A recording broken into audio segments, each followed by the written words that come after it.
E o Procurador-Geral da República, Augusto Aras, pediu ao Supremo Tribunal Federal que intime a cúpula da CPI da pandemia para explicar o uso de dados sigilosos durante uma sessão da comissão.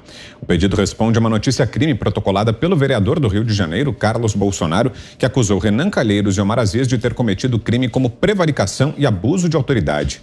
Aras quer que os senadores esclareçam como tiveram acesso às informações do inquérito que investiga a organização de supostos atos antidemocráticos contra as instituições. Cris.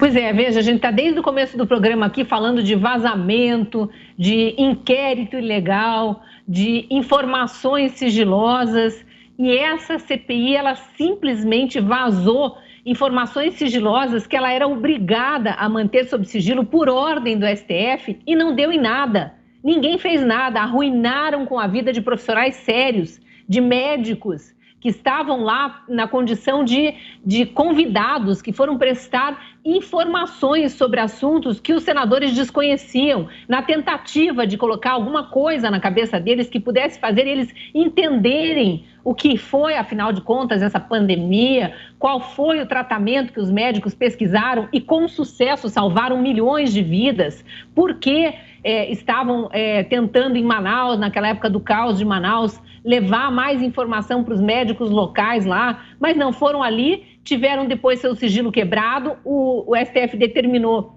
que ficasse sob guarda dos senadores, especialmente daqueles do G7, né? E eles vazaram para a imprensa, vazaram, difamaram as pessoas. Essas pessoas agora estão processando também, assim como o Carlos Bolsonaro está processando. Agora, nesse caso específico da notícia-crime protocolada pelo vereador Carlos Bolsonaro, ele está dizendo o seguinte: Renan Calheiros, Omar Aziz cometeram um crime de prevaricação e abuso de autoridade porque eles conseguiram informações de outro inquérito, de outra investigação, não tinha nada a ver com a CPI da Covid, foram lá fuçar as investigações feitas pelo STF no inquérito das fake news e usaram algumas informações de lá do inquérito, que é sigiloso, e vazaram ali para a imprensa durante as investigações da CPI. Então está tudo muito errado. De novo, precisa vir à tona tudo isso, e os responsáveis por esses vazamentos, por todas essas questões estranhas aí envolvendo esses inquéritos também muito estranhos, precisam ser investigados por alguém. Isso não pode ficar impune. O Brasil já está perdendo a segurança jurídica, os professores de direito constitucional já há muito tempo dizem que não sabem mais como lecionar para os graduandos, porque primeiro que os livros, muitos dos livros foram escritos por esses ministros que não respeitam sequer o que eles publicaram no passado e não respeitam a Constituição. E aí a gente vê senadores da República também fazendo isso. Então, o Brasil precisa de justiça, o Brasil anseia por justiça. Não é fechem o STF, é salvem o STF. Pelo amor de Deus, senadores, como disse o Fiuza, juristas, venham a público e cobrem que alguém faça justiça nesse país, porque não dá para seguir como está. E a gente já volta a esse tema. Antes, te convido a participar da nossa enquete de hoje. Segue no ar a pergunta lá no portal da Jovem Pan. É a seguinte: a política de formação de preços dos combustíveis deveria ser alterada? Sim ou não?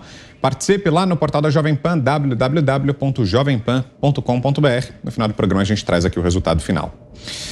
José Maria Trindade, queremos ouvi-lo também, Zé, sobre esse destaque que trouxemos anteriormente, o procurador-geral intimando para prestar depoimento os senadores da CPI por uso de dados sigilosos. Zé. Pois é, faz bem. Olha, todas as constituições brasileiras aceitaram o sigilo como um direito do cidadão. Mesmo lá atrás, quando as comunicações eram feitas por bilhetes, né, se tratava de um documento sigiloso.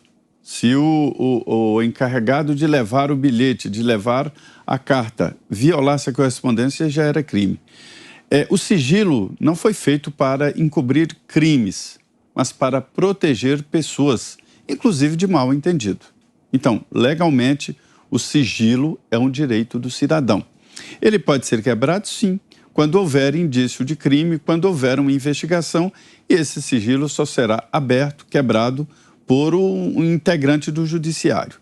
No caso de uma CPI, que é um sistema especial, apesar de ser do legislativo, tem poderes próprios da justiça, né? Há uma transferência de sigilo, uma transferência. Então, o senador não pode e o deputado integrante da CPI, quebrar sigilo de ninguém. Ele transfere o sigilo, ele não abre o sigilo, ele transfere o sigilo para a CPI. Esta é a realidade. Os senadores que usam abertamente um documento sigiloso ou dados sigilosos das pessoas está evidentemente prevaricando.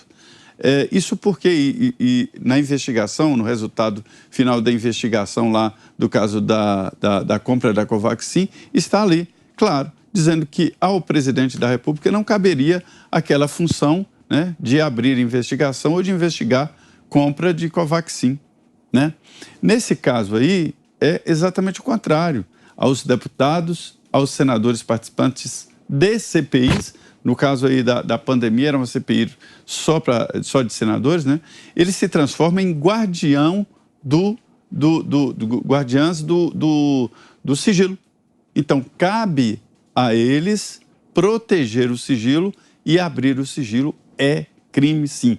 É prevaricação, que é fazer ou deixar de fazer algo em virtude de benefício próprio ou de terceiro, que é o caso da prevaricação, que é um crime próprio do serviço público. Então, tem sim que chamar esses senadores para explicar.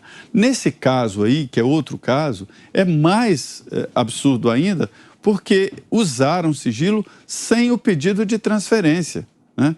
E é um processo tão sigiloso que mesmo os envolvidos, advogados, me dizem que não têm acesso ao sigilo destas informações que incriminam seus clientes. Para se ter uma ideia de como esse documento, esse inquérito esquisito do Supremo, né, das fake news, está sigiloso. Então, eles têm que ser chamados para saber quem abriu o sigilo e por que eles divulgaram esse sigilo sobre as pessoas. É preciso, sim, explicações.